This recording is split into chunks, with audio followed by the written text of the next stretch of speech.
आजमगढ़ और रामपुर के बाद अब भाजपा सपा का मुकाबला गाजीपुर में है। आजमगढ़ और रामपुर में सपा की साख दांव पर थी और गाजीपुर में भी सपा की ही साख दांव पर लगी है। बस फर्क यही है कि आजमगढ़ और रामपुर में संसदीय सीट का उपचुनाव था और गाजीपुर में जिला पंचायत की करंडा द्वितीय सीट का उपचुनाव है।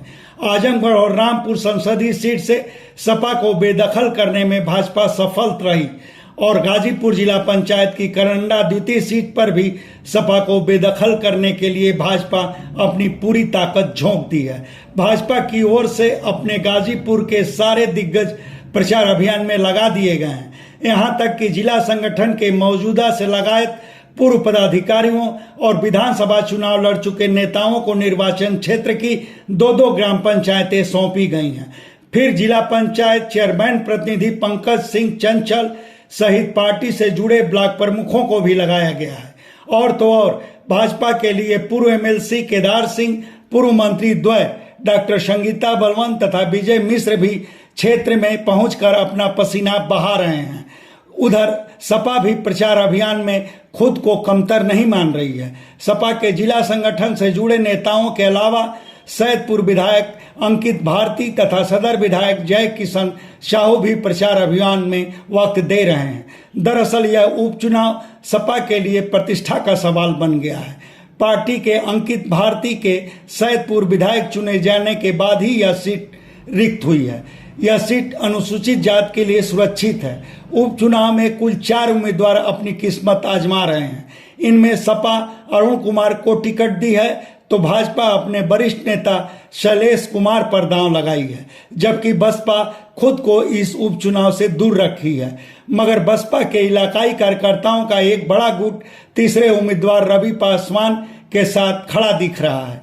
बल्कि इनका तो यह भी दावा है कि एक अन्य उम्मीदवार सतीश कुमार संतोष भी उनके साथ हो लिए हैं। वैसे इस सीट के उपचुनाव के समीकरण समझने से पहले पिछले साल हुए आम चुनाव के नतीजे को जान लें।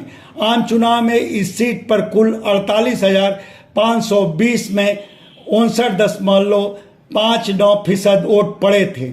उनमें निर्दल उम्मीदवार अंकित भारती 23.3% वोट पाकर शानदार जीत दर्ज कराए थे, जबकि सपा उम्मीदवार प्रभुनाथ राम 12.63% वोट बटोरकर अपनी जमानत बचा लिए थे और 7.18 वोट हासिल करने वाले भाजपा उम्मीदवार कन्हैया राम अपनी जमानत गंवाने के साथ ही तीसरे स्थान पर थे। रही बात अब इस उपचुनाव में वोटों के समीकरण की, तो सर्वाधिक वोट यदुवंशियों का है। उसके बाद अनुसूचित जाति के वोटर हैं। सपा के लोग यदुवंशियों के एक मुश्त वोट और अनुसूचित जाति के वोट बैंक में भी अपेक्षित हिस्सेदारी का दावा कर रहे हैं। साथ ही उन्हें मुस्लिम और गैर यदुवंशी पिछड़ों में भी बंटवारे की उम्मीद है और भाजपा नेताओं को अगड़ों के एक मुश्त वोट के अलावा गैर यदुवंशी पिछड़ों के साथ ही अनुसूचित जाति में भी बड़ी हिस्सेदारी की उम्मीद है। राजनीतिक प्रेक्षक भी मान रहे हैं कि सपा और भाजपा के बीच सीधा मुकाबला है।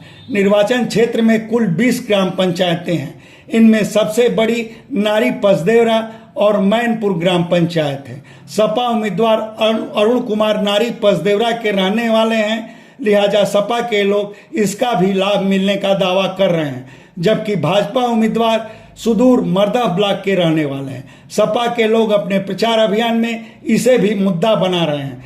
खैर, इस उपचुनाव में कौन जीतेगा और कौन हारेगा, इसका सही जवाब 5 अगस्त को मतगणना के बाद ही मिलेगा। मतदान 4 अगस्त को होना है। धन्यवाद। ब्यूरो रिपोर्ट, आजकल समाचार। आप सबसे आग्रह है कि हमारे चैनल को लाइक करें, शेयर करें, सब्सक्राइब करें और फेसबुक यूजर हैं तो हमारे पेज को लाइक करना न भूलें।